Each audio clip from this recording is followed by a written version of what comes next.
Welcome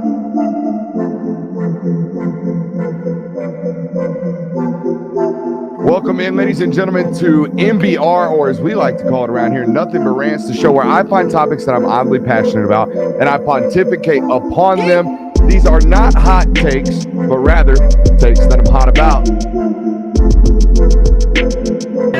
What's up?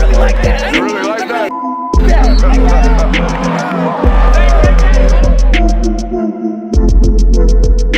Let's shut up and grind some tape. What is up, ladies and gentlemen? Welcome into the Film Guy Network on a fabulous Monday evening, afternoon, Tuesday morning, wherever it is, however it is, whenever you found this. Appreciate you for being here. Make sure you hit that thumbs up button, like, subscribe, rate, and review. And it is indeed a Monday during the Georgia football season, which means I've got a film study coming up for you. I know it was Tennessee Tech. I know a lot of people probably avoiding this or not watching this or thinking they could take this week off. Not a lot to learn. Maybe the offense didn't test itself. Maybe it didn't even run everything it's capable of. I think that would be the wrong approach at this, right? It's a very long season. The SEC schedule starts this week. If anything, this weekend was about priming, right? Getting things, all the cobwebs knocked off, getting every possible rotation in there, getting everybody loose and comfortable and ready to go for a really, really tough stretch of eight consecutive SEC football games, 3 of which are really, really big matchups, right? I hope you guys are excited. I hope you guys are ready to do this. We have a saying around here: let's shut up and let's grind the tape. Not a big intro for you. I'm gonna be honest with you. I didn't have a primary takeaway. I do have one individual who I don't want to single out anybody, but I thought one person stood out as like, ooh, probably not your best performance. And I think you guys might be able to see who it is by the end of the film study. So that's today's class work. All right. If you are watching today's film study, you tell me, because it was not this player's standard. All right. It was definitely not this player's standard, who I thought, by the way, this person that I think we're going to be singling out today in terms of like consistent, maybe negative results. All right, this player played in a relatively all SEC caliber last year. So he's a really, really good football player who I just don't think put his best foot forward this weekend. Everything else is pretty standard operations. I want to point out a couple of things as we start this drive. All right, this is Georgia's very first play of the football game. And if you can tell, all right, put us in 2 over there, J. Will. You can tell this guy's eyes, quarterback's eyes right now are locked on the corner. The reason being, all right, we've got kind of this double move, this post corner right here called from Dylan Bell. So the first thing we need to recognize is, hey, does this guy have any safety help? If he does, if this safety's sitting in here, maybe this corner is more apropos to play outside leverage. All right, so the first thing we're going to do is we're going to locate the corner, see what he's got going on. All right, then we're going to take a peek at the safety. Now, post snap, we are going to confirm coverage by getting our eyes where? We're going to get our eyes on the safety. If he bails in or if he sucks up in, we know this corner has absolutely no help. We know we got a touchdown right now, right? So the first thing we do pre-snap is we identify coverage, right? We see what they're playing. Okay, down set hut here in a second. Down set hut. All right, we're going to put the ball into the belly of the back. Boom. Where are we going to put our eyes? Look at his eyes right now. His eyes right now are locked nowhere other than this safety right here. Okay, now he sees this safety's in the box. Guess who has no help? This guy out here. All right, so we know just within seconds we have exactly where we want to go. We have exactly what we have, or we have exactly what we want, rather, with that one-on-one shot with Dylan Bell out there. Does a great job of creating space. Carson does a really good job here of doing what I call throwing him flat. Okay, right here at the top of this point. We cannot throw him out of the back of that pylon. All right, we do not want this on the flag back there. All right, it makes it a much, much more difficult catch. What we want to be able to do right here, since he's created so much space, we want to throw him flat. We want to throw him back down the stem for him to come get this football. It's a great job, again, throwing him flat right there at the top of that break. It could be so easy, guys, to put that ball up in the air, and then we float that wide receiver up out of the end zone. All right, we got to look at it from the tight right here. And I don't know if you'll be able to see what I'm talking about with regards to the safety, or you'll definitely be able to see what I'm talking about with regards to the safety. Look at his eyes. Boom. Eyes are right there on that guy. Look at that. It's so disciplined, right? This is what makes this guy so great. You'll never see him hold on to the ball too long. You'll never see him have improper eyes, right? He won't put him on the wrong spot. All right. He is very much so methodical in his processes. And honestly, it serves him a generally great purpose being a quarterback. Oh, whoa. We got a bug on the screen. Here's what I'm talking about with this throwing it flat, okay? Watch when he comes into our screen. Okay, we have a real tendency as quarterbacks to try to make this perfect, right? We're going to throw this ball up. We're going to put it on that flag. Well, now all of a sudden our wide receiver's got to drag the toes, right? And it's got to be absolutely perfect on both ends. We've already been perfect. We've already won. Let's throw him flat now because this corner is in trail, right? He doesn't have his eyes on the ball. He's not going to be able to locate it. Our wide receiver will. Great job right there, all right, of making sure that ball is 100% catchable when we have a touchdown in our grasp. Are we going to go jump over to 203? Okay. By the way, guys, only going to be probably watching the first half of this football game here publicly. We'll do the rest of it on Patreon, patreon.com/Brooks Austin. All right, you can go ahead and check that out over there. Right guard. Hey, watch. I want y'all to watch this rep from 69, okay, and then we'll coach it up. All right, watch this rep from 69. Great job running your feet and finishing. Here's the problem. The moment we strike our hands and land on the back of that left or that defensive tackle, boom. The moment we do that, all right, put us in one. Come over here, Jay. Come on. Nah, I'm just kidding. The moment we get that hand outside of that defensive tackle, we've got to reset, right? Get our hands back inside to avoid this hold. He does a really, really great job, does Tate, of continuing to run his feet. There's only two ways. We got to reset our hands and run our feet. He does the second, right? He finishes the rep by running his feet. He never resets his hands. That's why this judge back over there called that hold. It was too easy to see, right? When this guy right here has got his eyes on you and he sees a big black glove on the back of that defensive tackle and then you two go to the ground, but he's calling that hold every single time. As long as we reset our hands, we should be good here. Also, by the way, Etienne, we're going to show this all day long. Etienne. How he manages to see all of these bodies and always identify where the 5 yards are, all right, always identify where the sliver of space is going to be, okay, is rather impressive. Watch this. Now, this is being a running back. This is intuitiveness that I don't have, you don't have, people playing video games don't have, right? He's in the midst of it. He sees two bodies. He knows, hey, these two bodies will create inevitable force this way. The crease is going to be there off of this. Now, he's doing this all live. I'm doing this with a nice big picture, all right, nice frozen frame, all right, but he's doing that live. And this is something he does tremendously all throughout this football game. You don't average, I think it was 15.6 yards per carry in this ball game without identifying the proper holes to press at the right times. We're going to go 23-30 or 233. What do I got written down here? 1 and 20. Okay, yeah. 1st and 20 right here. I think he wants the Dover. I think the offensive coordinator right here wants the Dover. Now, he's getting what looks to be a quarter shell, right? We see all that right there. Now, Dominic's going to work here. I think Colby does the runoff. We got the check down over here, and we got the tight end running up the seam. Now, 1st and 20.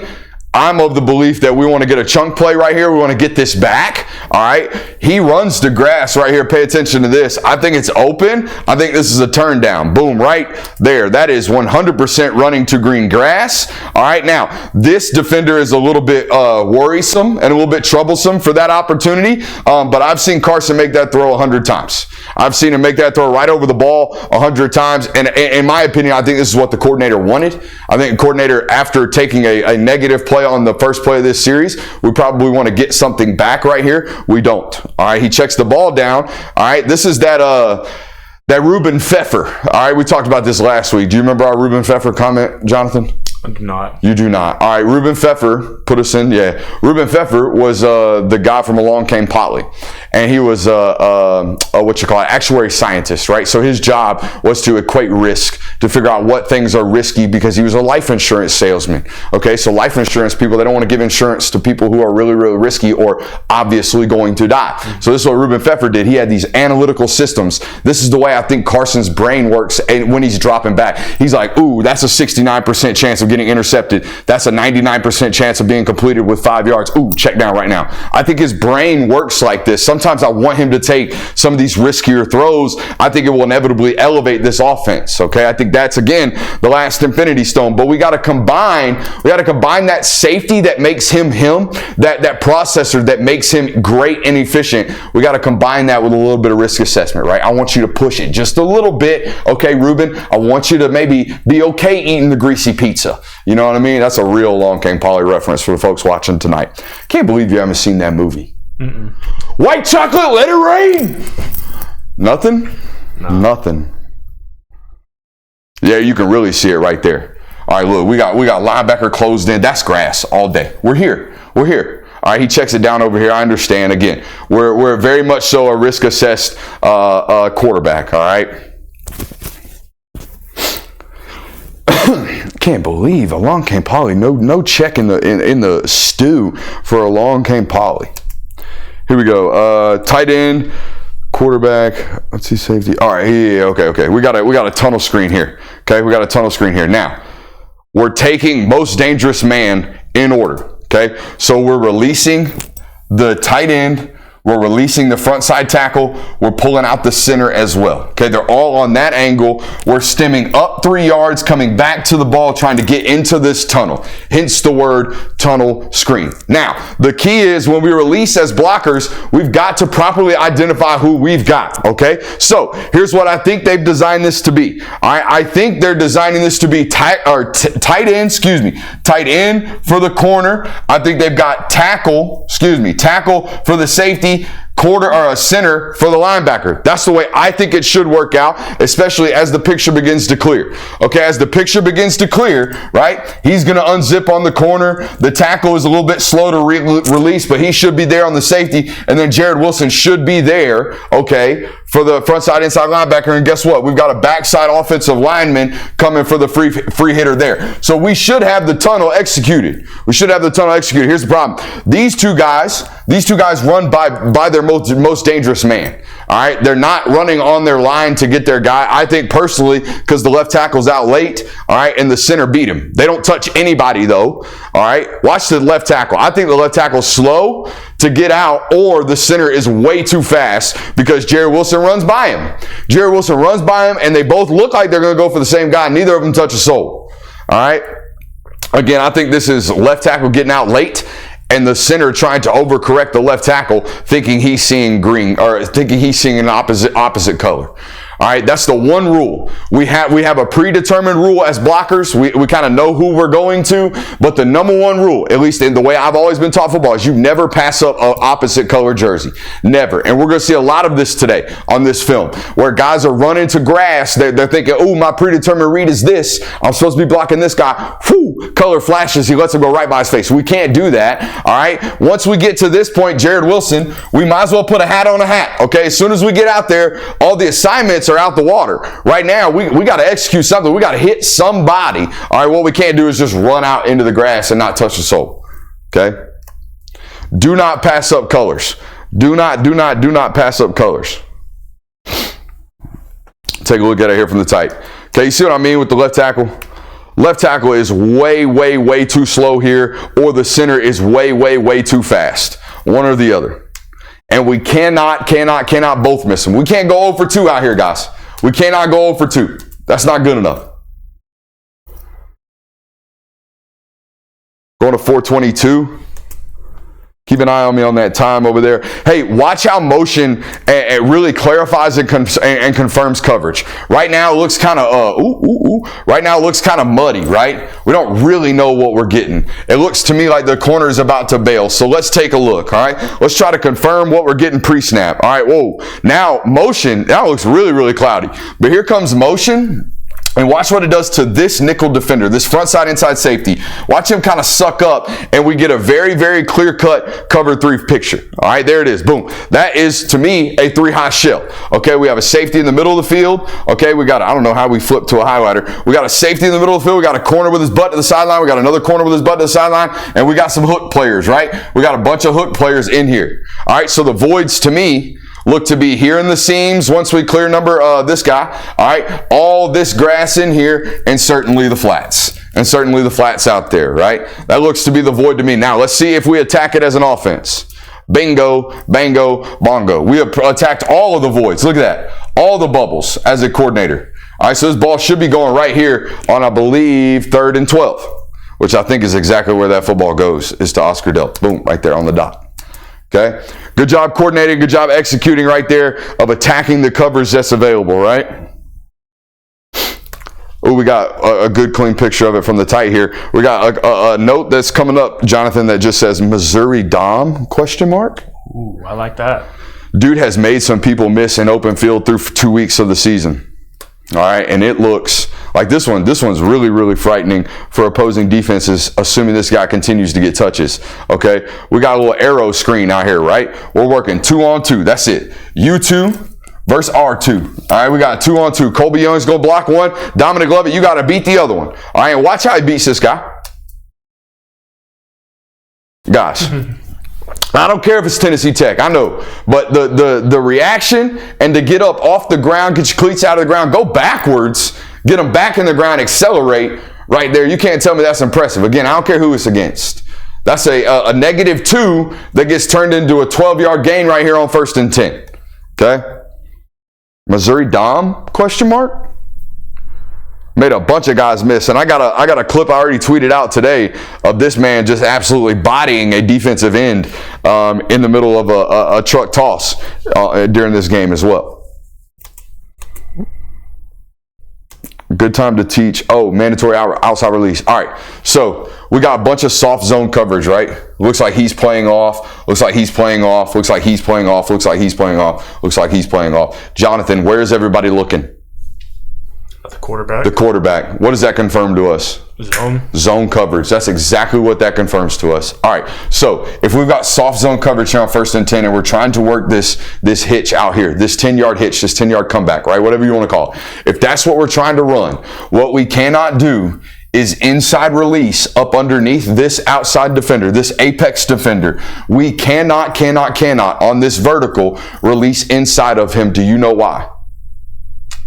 Because that pushes him. It pushes him out towards the hitch, yeah. Right? Or worse, it allows him to run up underneath it, right? So when we're teaching these wide receivers right here, when we're teaching Dominic Lovett, all right, we're saying, hey, you've got a seam, right? You've got a seam, but hey, you've got written on your play sheet, it says MOR, mandatory outside release. Mandatory outside release. This is a standard football operation. Y'all ask me for little intricates and details about football. This is it right here. Mandatory outside release. This is why it's coached this way. Watch this outside release from Dominic Lovett. Boom. Right there. What it cannot do, what this guy cannot do now is run all the way up underneath that. But had Dominic Lovett inside released, that guy's going to slip up underneath this and he's going to cloud that window like that instantly. So when we talk about doing your 111th, or when you hear coaches talking about, hey, we just didn't execute, or hey, we have one guy every single time that's just messing something up. One guy messing up his assignment and his alignment right here could cost you 6. It really can. So that mandatory outside release right there does not allow that apex defender to get up underneath that. Okay, it's not really a great job. I'm not pointing out great job. I'm just trying to teach y'all a little bit of football here, right? We can't run up underneath that once that guy mandatory runs outside of our chest. Okay, he runs through our outside shoulder. We're not going to be able to run up underneath that. 638.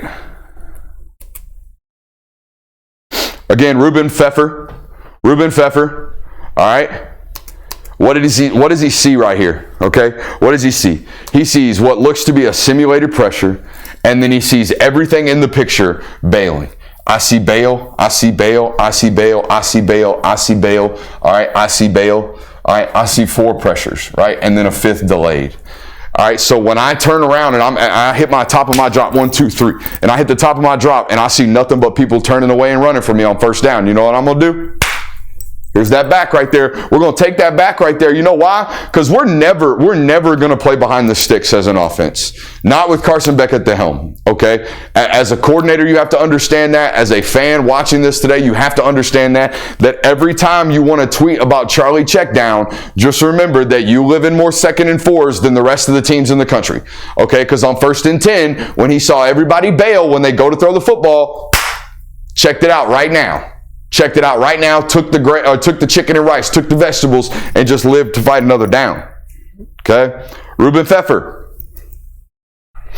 Because what's crazy about this guy is he does have the wicked talented arm, right? He can make all these throws, and he could force some of these footballs, and maybe he could drive the Lamborghini a little bit faster. But you know what? He might wreck it into the wall every once in a while. Like, I've seen Stetson Bennett make that throw.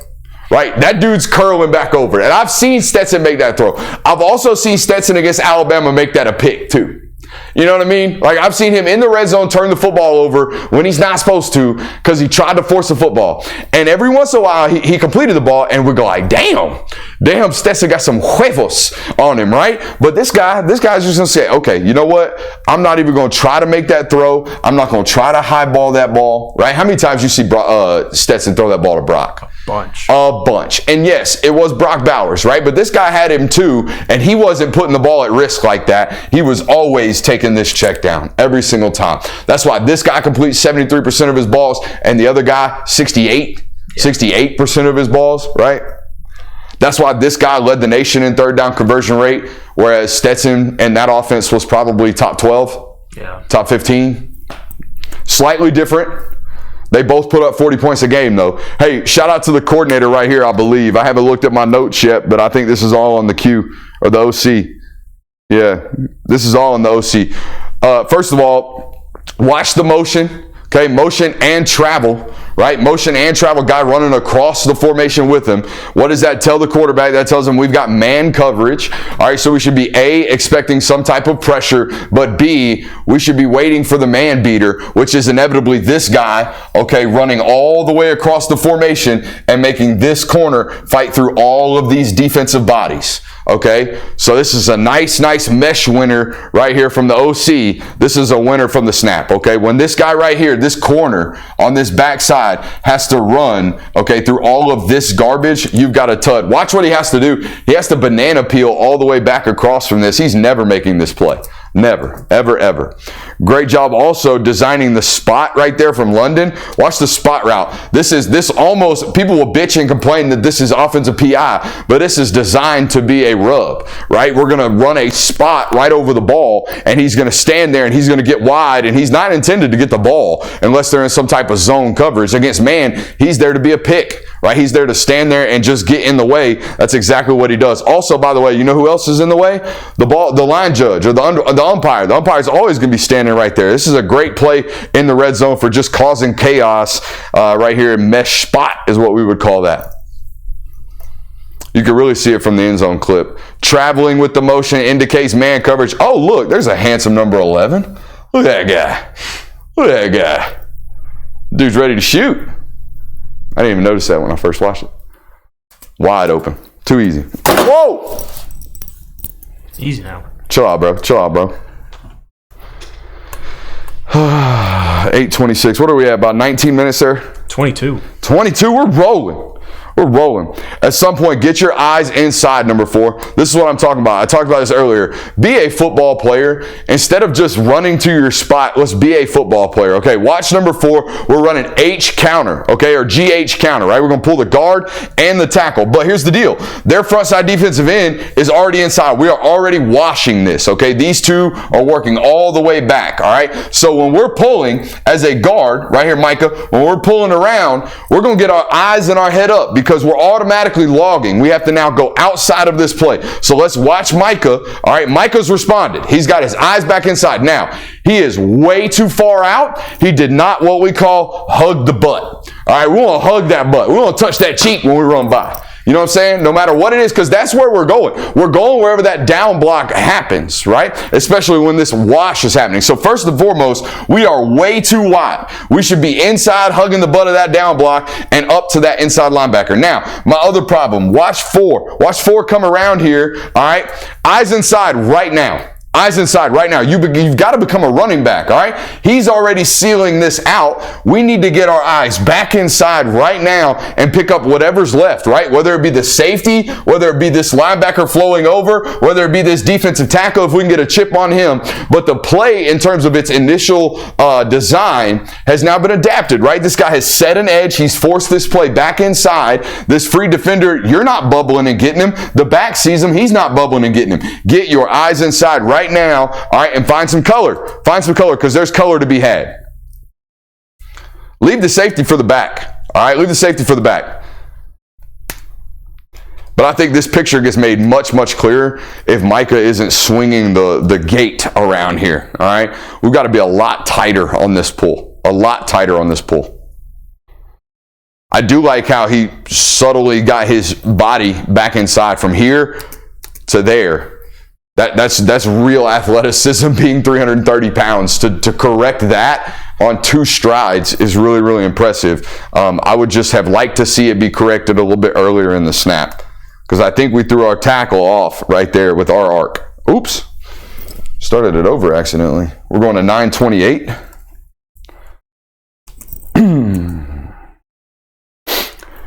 This is the point in the notes where I wrote down that Trevor Etienne takes care of the first free defender 100% of the time.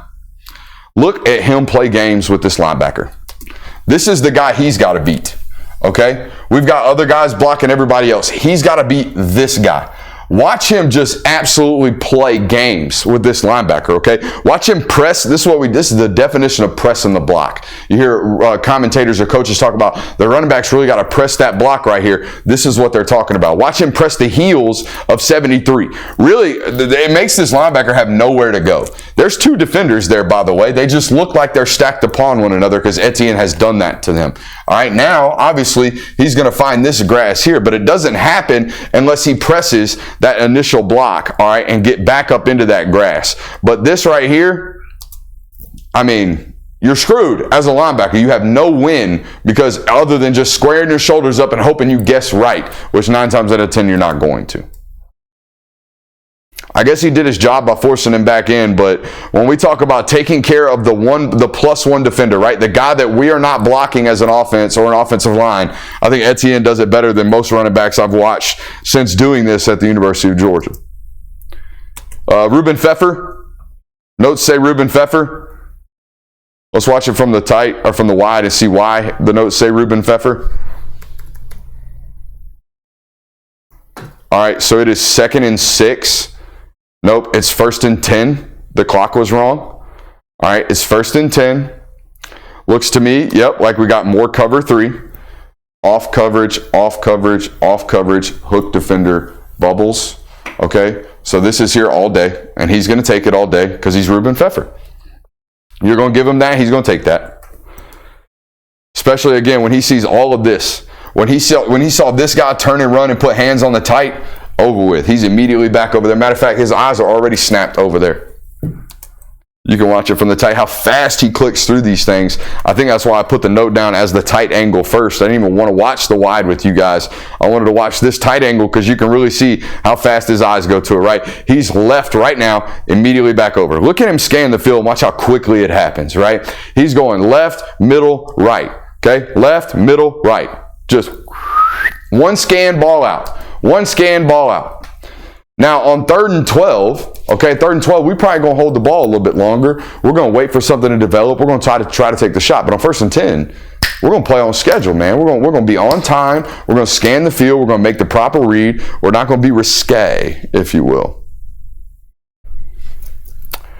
Great job right here. Jurasic out on the edge. I would like to see you accelerate your feet. Watch this guy right here, okay? Watch this guy right here. All right, boom. We're physical. We've pressed out. Now, run your feet, right? At this point right now, we are nose over toes, which if you've watched this program, you know that's a bad spot to be in. Okay, go stand out front in your front yard and see how far you can put your nose over your toes. I guarantee you can't go this far, all right, without falling on your face. The only way to recover right now is to accelerate our feet. We cannot let our feet die, all right? We'll fall on our face inevitably. We got to accelerate our feet. See, we're inevitably on our face, but we got to run our feet. The idea is to not get in this position in the first place, right? To not get pulled down like that and be nose over toes. The idea is to continue to run our feet, keep our hips up underneath our chest, okay? Just like we're catching a power clean bar. All right, we got to remain powerful. I don't think I had any coaching notes on the inside. Also, I think gets away with a little bit of a hold there. 12:27 is where we're headed next.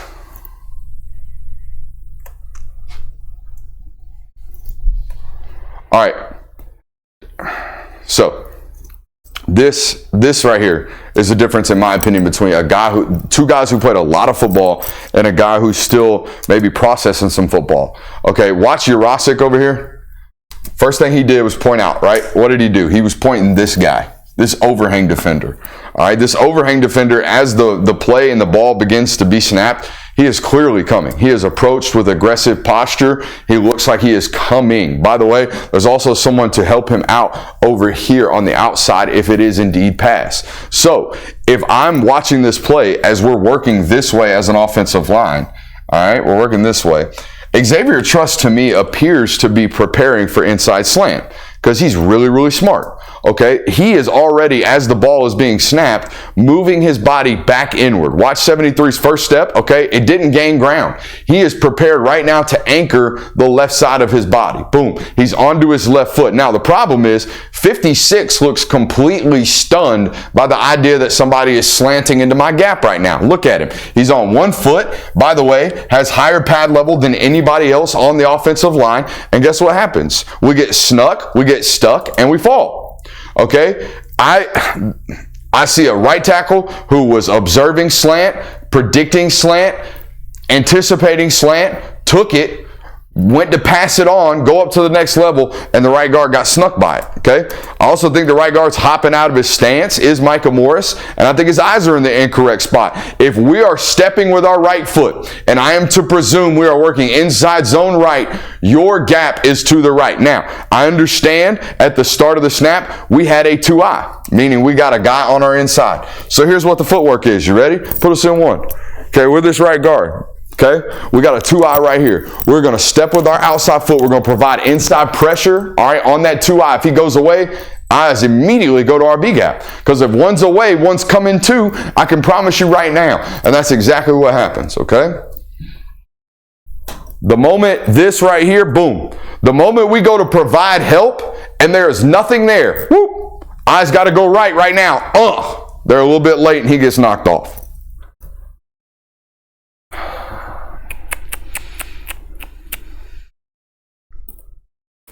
13, 18. I know I feel like they're doing this a lot more. I know they've done it in years past. The same side runs, all right, meaning we're putting the back on the left and we're going to run to the left. This is really causing just pure alignment issues for defenses, okay? Look at the bubbles, all right? Because most offenses, like I've told you for years, they run zone across from the back, right? So most defenses will stack their alignment with the 3 tech across from the back. Why? Because when we run here, we want these 2 big boys ready to stymie that run. Well, now when we go same side, look at the surface here. Now we've got a combination block here up to this inside linebacker, and the picture looks so much clearer. Oh, by the way, this frontside inside linebacker never sees this look, or it's at least very rare for him to see this look. So watch how 35 responds to the back being on his side and the offensive line working towards him. Watch what 35 does right here. He completely freaks out. He doesn't really know what to do. He thinks it's pass. In fact, he runs completely out of the box, okay? Because it's just not something they see a lot, all right? Now, he ultimately makes the play, all right, but he runs himself out of it in the first place.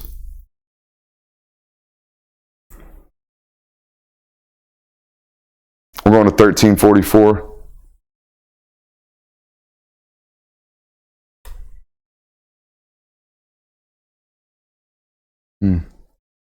All right. Looks like 4 pre-snap, right? Looks like 4 high. Now, at the snap, these 2 safeties invert, and these 2 corners actually play the deep half. And it ultimately turns into kind of man coverage because we're running 2 routes as an offense into it. We got this deep over and we got this deep post coming right here. So this corner is ultimately going to run with Dylan Bell, all right? And this corner is going to have to run with Arian Smith. Now, this is on the cue, I think, because we can't miss this high. We have to throw this flat. Look, the leverage is here, bud. The leverage is here. There's nobody over here. If we're going to miss this anywhere, we cannot miss this here. Matter of fact, in the SEC, this ball might be picked. Maybe. But we have to miss this flat. We can't miss this up over, all right, the wide receiver. Now, am I of the belief that Arian Smith was really, really late to adjust to this football? Yes. Am I also of the belief that this is on the quarterback? Yes, I am. Okay? You'll see it when we get a picture of it. All right, look, we can't miss here. We can't. We got to miss here, if anywhere. Now, there's the ball. We got plenty of time to adjust, and I just don't think we ever do. All right. But again, that's on the quarterback. That's not on Arian Smith. We got to either put that in front of him where he can go get it. We can't miss it high and away. Yeah.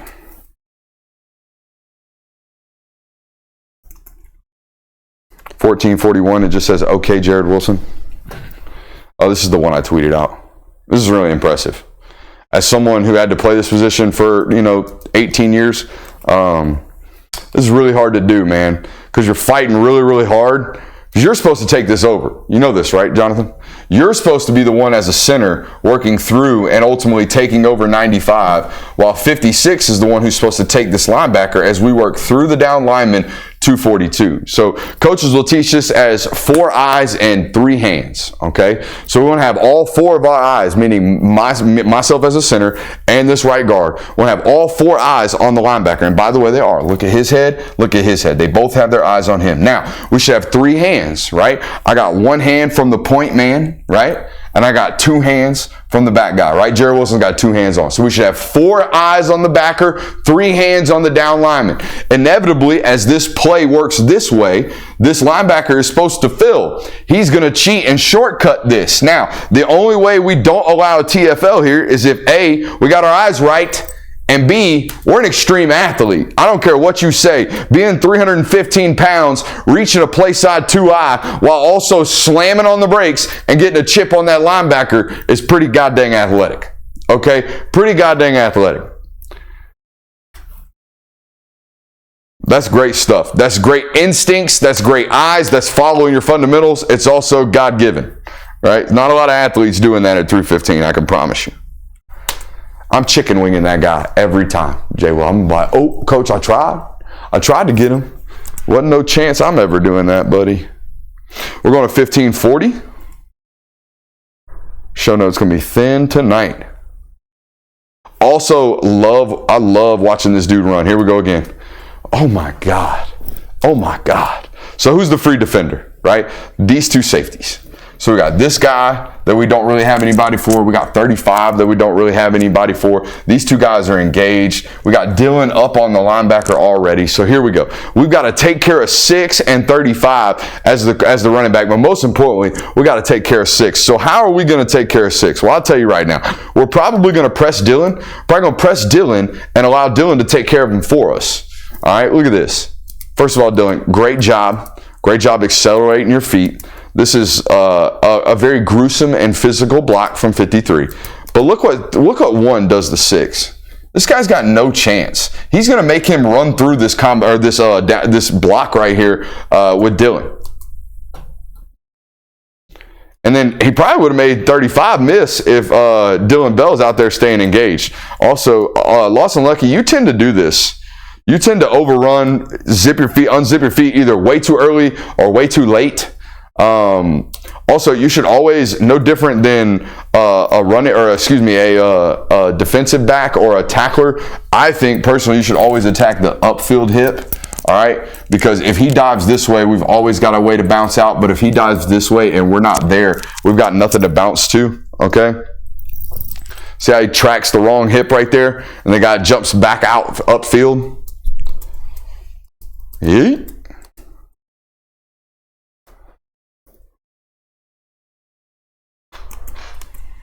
You bored yet, Jonathan?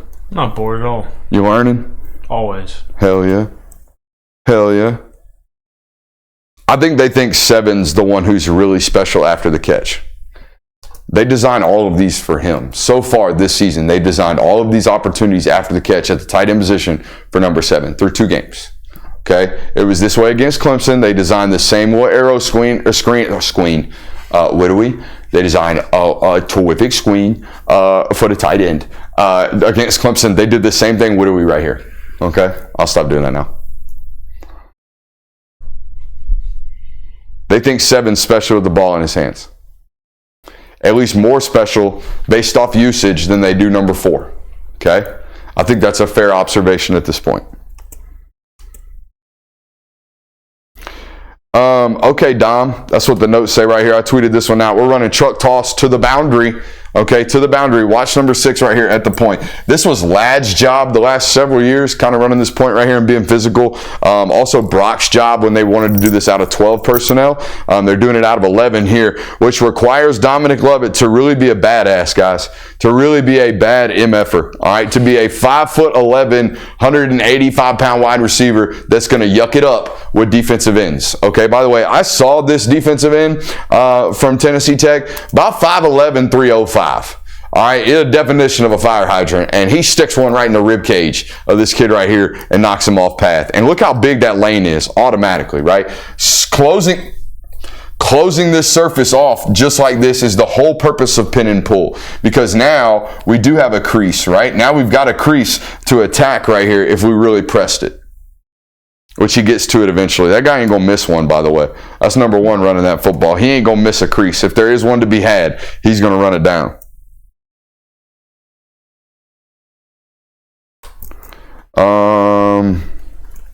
1846. I'm going to assume number 8 busted a route right here. Hard to assume these things, but you tell me what he thinks he's got going on, Jonathan, because I think he thinks it's a run. That's what I think.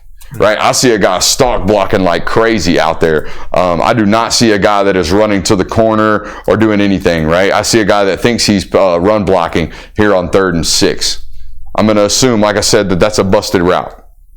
Okay, Carson's forced to kind of chunk this one out. I think he actually tries to make a play to Urosic, or maybe Lucky right there. Bring on the field goal unit. I think that's 3rd down. Okay. You kind of tell, too, when Colby turned around that he was like, oh, crap. Oh, shit. And he puts his hand up. Let's see it. That's a good point. Still young in the operation, right? Yeah, that's a ooh, my bad. Our whole entire body language changed once we turned around and saw it was a pass play. You are correct there. Also, this made me gross. This made me sick to my stomach to an extent. I know. Look, I've played this position a long time, and I understand that when we get sprint out, or when we get fan protection, or when we get certain plays like this as offensive linemen, we tend to say, ooh, playoff. You know, like we get to take a playoff. But, buddy, you trying to put food on your plate. You know what I mean? Like you're trying to go to the league. God made you great in terms of your physical capabilities. You are not playing every down. You're not. We can't do this. We can't put this on tape. I don't care if there's no one in our immediate gap. I don't care. We cannot put this on tape. I don't believe that's fair. You know what I mean? I don't think that's fair to everybody else. I don't care who we're playing. I don't care. That's not, not to sound like Kirby Smart here, that's not the standard. All right? That's not what it's not how we live up to greatness right there. And by the way, this is the first time I've seen 56 do this in like 18 months. This was something he had a real, I'm not going to say problem with, but this was a thing that was well known about him when you watched him on tape, was a very touch and go in the effort department. It was not so much last year. I thought he played really, really hard when he was in there. We can't put this on tape. Okay? Even Jerry Wilson at the end, I feel like you're loafing. Turn back, find some work, do something.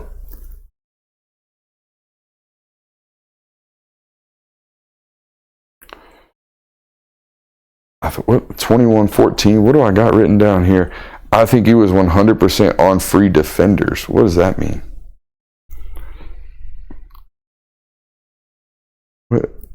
What sometimes I don't know what my notes mean. Oh, 100% on free defenders. Oh. Yeah. Number 1. That's what we're talking about. Right? Oh, look, here we go. We found the grass. All right, here it is. We found the grass one-on-one. I bet by the end of the year, Jonathan, I bet we can count the amount of times this one defender has tackled him.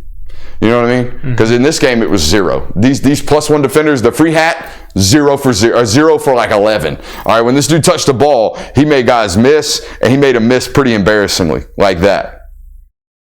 I got a dope shot of this one from the sideline. By the way, I've taken a lot of photos of a lot of athletes. Probably the most aesthetically pleasing athlete I've ever photographed. I mean, he looks good in that black and white. Oh my God.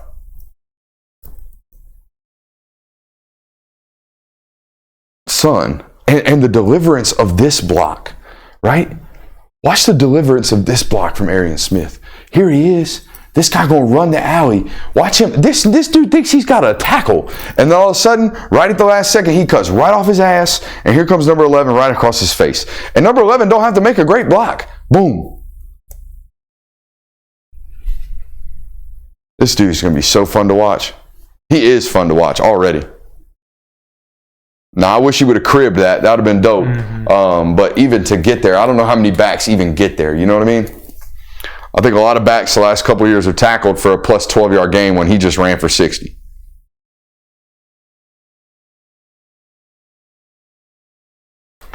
.2203. We got another come on, Lawson. Come on, Lawson. Come on, Lawson. Come on, Lawson. Unzip your feet. Be aggressive first and foremost. I feel like we're trying to catch here instead of strike. All right. Same thing for you, 11. If there's been one area of deterioration in Georgia's offense the last, I'd say, like year, it's been this. I felt like in 2021 and 2022, the tunnel screens, the yak screens, the swing screens, all those things were borderline explosive plays. The most notably that comes to mind is the Lad McConkey tunnel screen against Alabama. Well, we're taking tunnel screens like 38, 40, 50 yards. Now, it's a combination of a lot of things. Darnell Washington's no longer here. Tremendous blocker out in space. Brock's a tremendous blocker out in space. Brock obviously with the ball in his hand. Lad with the ball in his hand. But probably most notably, Broderick Jones and Warren McClendon. They're far better athletes. I'm not saying they're better tackles. They're far better athletes than the tackles you have playing now, which means they're better out in space. They're making these blocks more often. These things are hitting more often when you have better and more athletic guys out there. They're not bad in the screen game, don't get me wrong. I just feel like every time I watched Georgia with Stetson and in years past, every time I felt like the ball was in the flat, they were one little, oh, that guy took a bad angle from crib, 60 yards. You agree? Yeah. Where we at, 45? Yep, 46. Not bad, not bad. Pretty dialed about this time of the year, man. We're on a 23:08. Oh, we already did the come on, Lawson. Oh, no, 23:08. Too many people on the ground.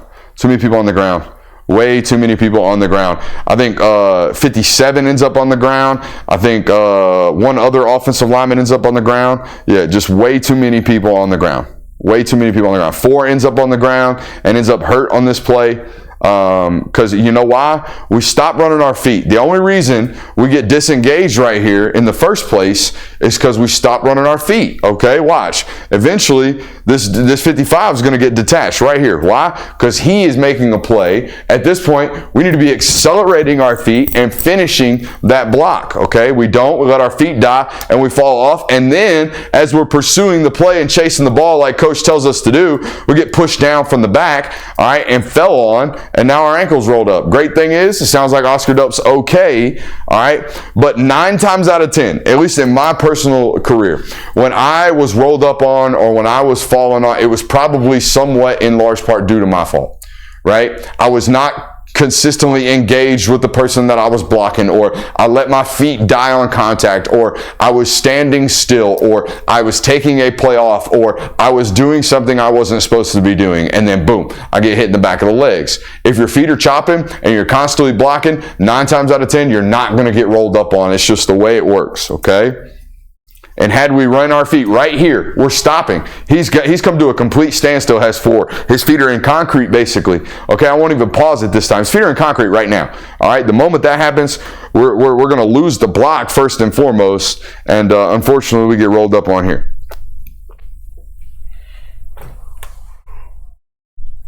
We're on to 24 right here.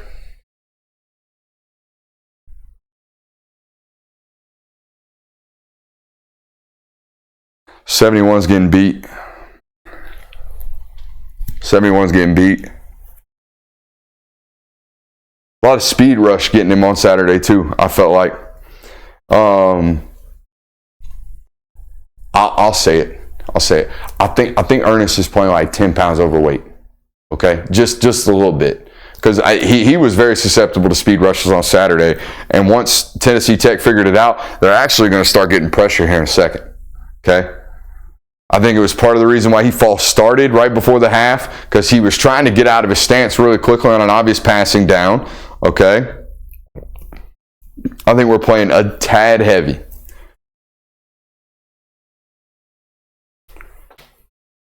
We got to flip notes here. 25-32 is where we're headed next.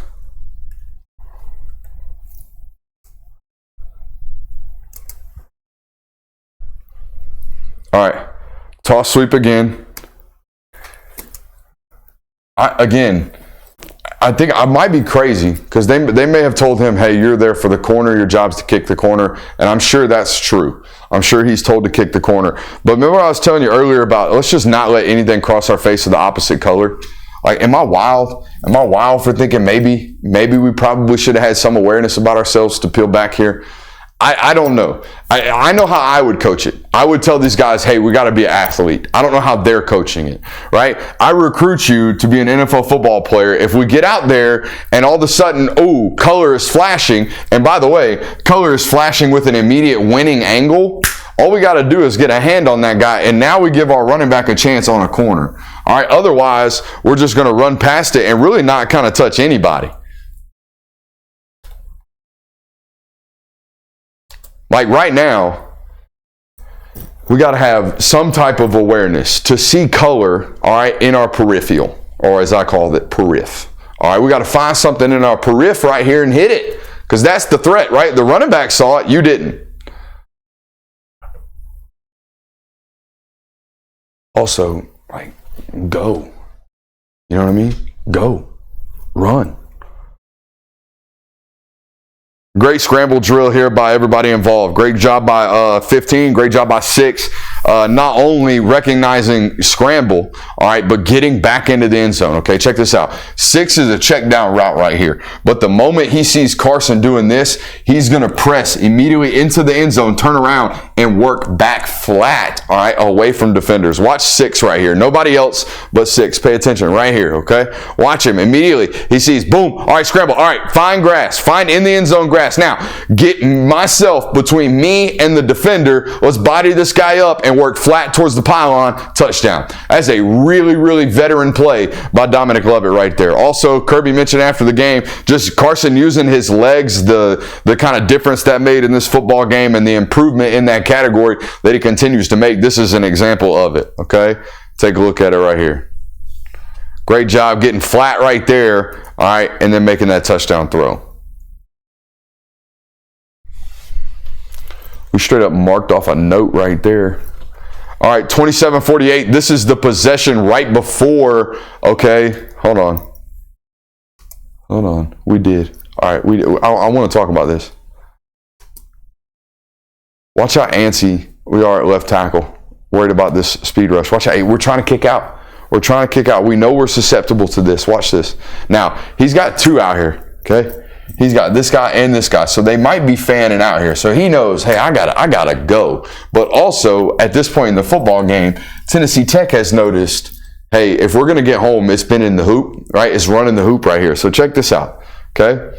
We're a little bit flinchy, we're a little bit antsy, trying to get out of our stance right here because we know, like I said, we got that outside kick, okay? Sometimes in these types of football games, I feel almost as if I'm being hypercritical. But what else are you going to do? You know what I mean? He's throwing the Dover here. This is going to be a winner. This ball gets tipped at the line of scrimmage.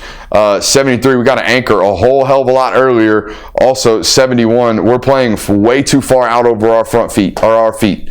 Way too far out. The Dover was open, by the way. This is running clear. This guy pulls up. All right, this is running clear to grass. He's trying to throw this ball. He gets tipped by the right tackle. You see it running to grass right there? Also, super coachable, right? It's the same exact play we saw earlier that he passed up and checked the ball down, came right back to it in a 2-minute situation or right before the half type situation. He's trying to throw this ball gets tipped, his arm gets hit at the point, right, as he's trying to throw this. Let's coach this up. 73, let's start with you. I think we got to recognize bull rush way earlier in this snap, okay? Way earlier in the snap. Once we get our chip from our tight end right here, okay? Once we get that chip right there, we've got to start. He's attacking our midline, man. We got to get our feet up out of the ground, back into the ground, into a solid base, all right, and hold that firm. We can't allow a defensive end to kind of bull rush us like this, okay? Now, 71. It's so weird because I didn't see this guy in these positions last year. In fact, what have I always said about Ernest? The reason Ernest Green is a great left tackle is because he is as technically sound as anybody you will watch 9 times out of 10. It's why he wins. It's why he's going to play on Sunday at left tackle or at tackle, despite the fact that he's not 6'5", despite the fact that he doesn't have an 85-inch wingspan, despite the fact that he's not the greatest athlete in the world. He does those things because he plays with great technique. This is not great technique. We're out over our toes, okay? We're way too far extended, and we're inevitably going to get pulled down onto our face. We're inevitably going to get pulled down onto our face. All right? We allow our quarterback to get hit, someone to fall onto his legs right here. That is no bueno.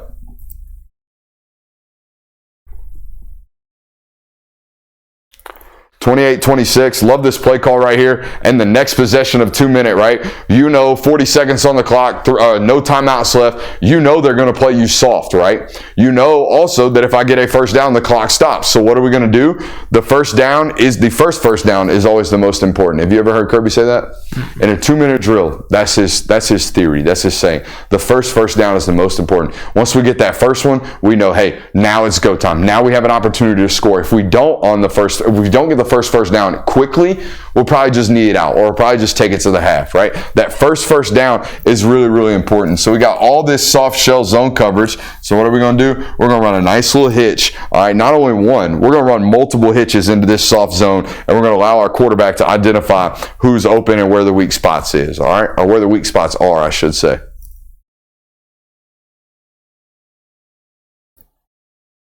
All right, on to the next play.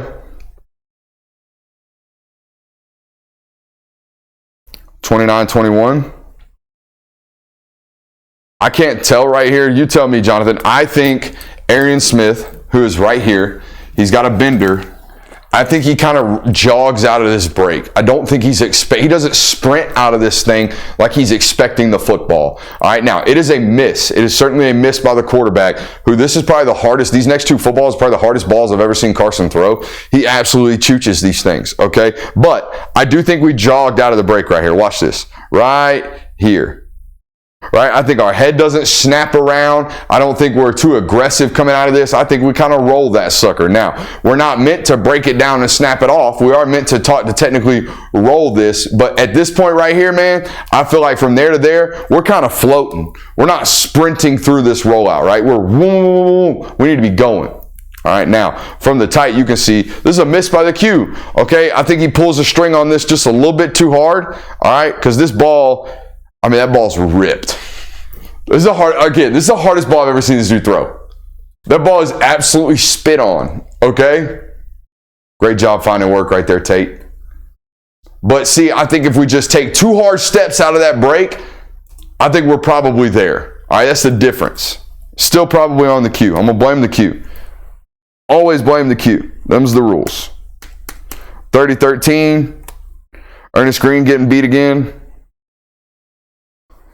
Speed rush again, guys. Speed rush again. That's what I'm saying. I think we're just a tad bit overweight, in my opinion. I can see it in his lowers. His lowers got way thicker. That ball spit on, too. Holy shit. Woo. Probably a little too hard there, Carson. Maybe. Oh. All right. We're good. I think, I restarted it anyways. The Hail Mary right before the half. Hey, dude, he caught that shit. I thought he did too. He caught it. Hey, what did we do? 52 minutes? An hour, pretty much. Really? That was a lot of really, really good content. And as you can see, despite the fact that it was Tennessee Tech, there's still a lot to be learned right there, right? There's still a lot to grow. Still some guys that need to get better. Still some areas of, I wouldn't call them concern, but areas of growth that are certainly there available. Appreciate you guys. We'll be live tonight, 8 o'clock, 10 o'clock, Monday through Thursday. Make sure you're subscribing. Love you. Bye.